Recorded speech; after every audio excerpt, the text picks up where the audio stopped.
The search for Jesus runs throughout the New Testament. The wise men sought to worship him. King Herod sought to kill him. Crowds who were miraculously fed sought to crown him.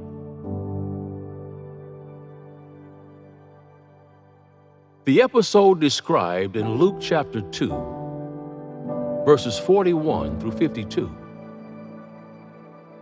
Jesus, at the age of 12, accompanies Mary and Joseph and a large group of their relatives and friends to Jerusalem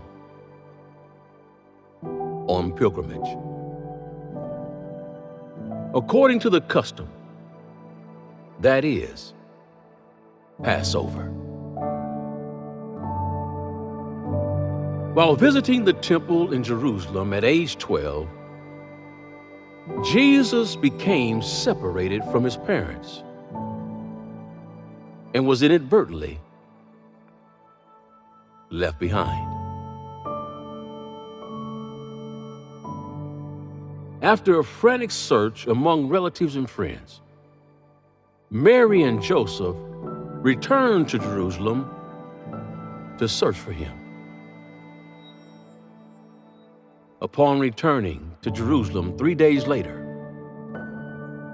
his worried parents found him at the temple, listening to the teachers and amazing those around him with his understanding. Jesus is not asking why Mary and Joseph were looking for him in general. Rather, he is suggesting that the temple is the only place they should have expected him to be.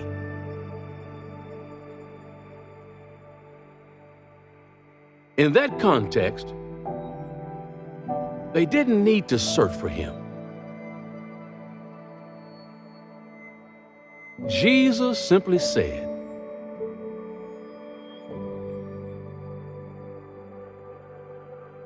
"Didn't you know?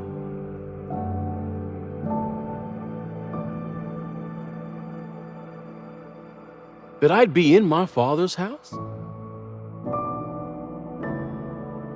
Didn't you know I had plans that the world knew nothing about?"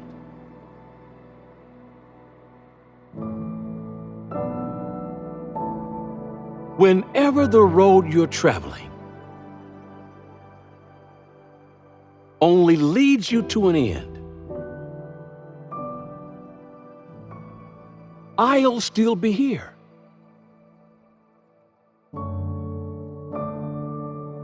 Right where I've always been.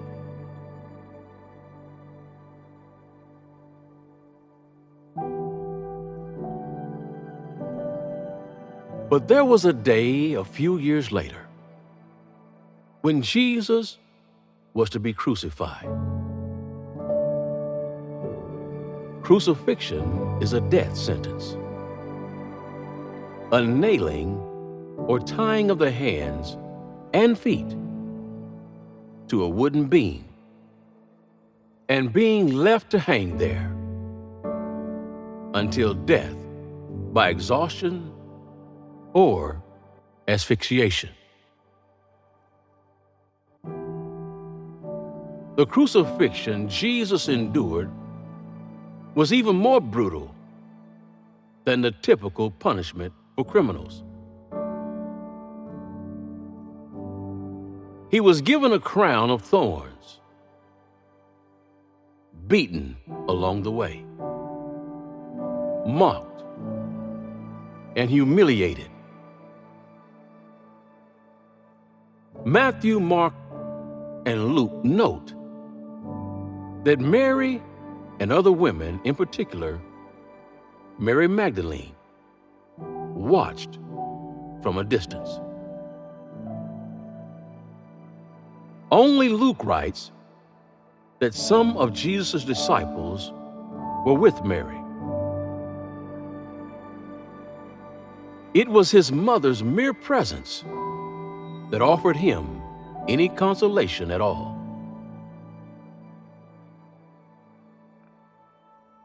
She never left his side, even in his darkest moments.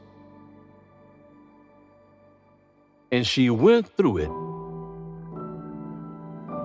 with him.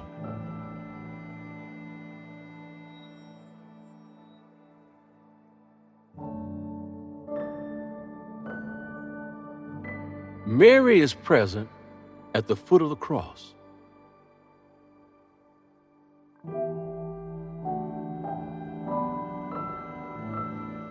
In the shadows of her dying son, Mary grieved aloud. Jesus, her son, was crucified. She was not only there as a loving mother, but also as a disciple who follows her master unto the hour of his exaltation by the Father. He is the obedient Son unto death, and death on the cross.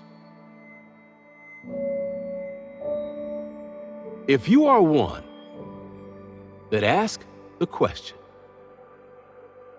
why did Mary's son Jesus have to die? Here's the answer.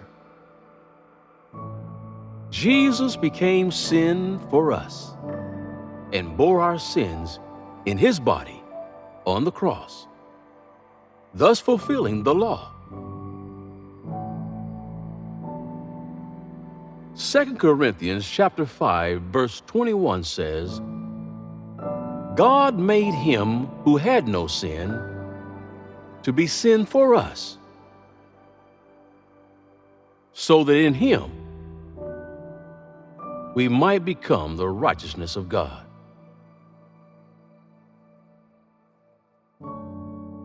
Jesus not only died on the cross, but he also rose from the dead. Jesus' resurrection from the dead was the crowning achievement that forever separates him from any other religious leader who has ever been or will ever live. No other religious figure in history has ever prophesied his own death and resurrection and then accomplished it. Jesus didn't go right to heaven after he was resurrected. He actually spent weeks on earth, and many significant things happened. But how long did Jesus linger on earth after conquering death? And more importantly, what exactly did he do during that time? When he rose from the dead, Jesus spent 40 days on earth before ascending to heaven. During this time, he appeared to many people. But who exactly were the witnesses to these extraordinary encounters? Jesus appeared to his disciples and engaged deeply with them, strengthening their faith and preparing them for the work ahead.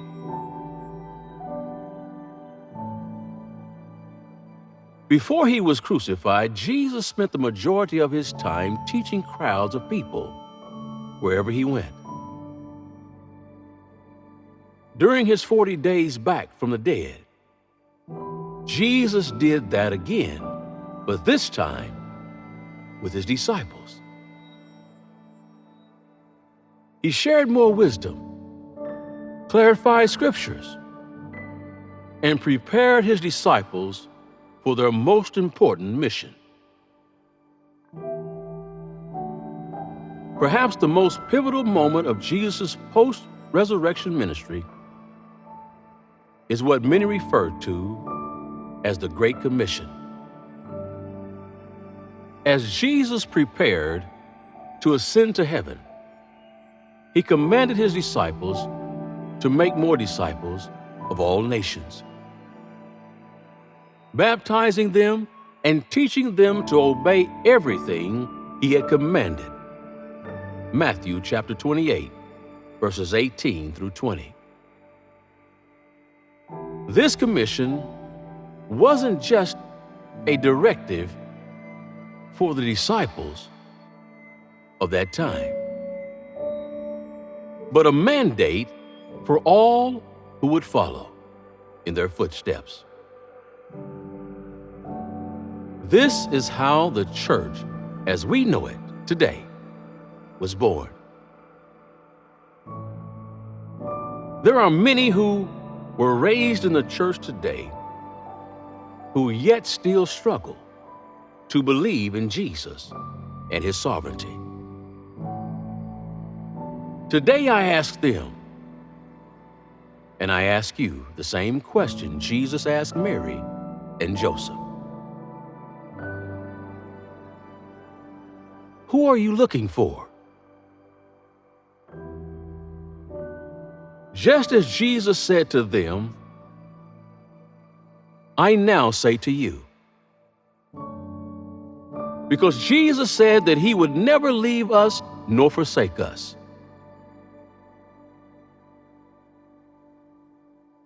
When every road you're traveling only leads you to an end, Jesus will still be there, right where he's always been.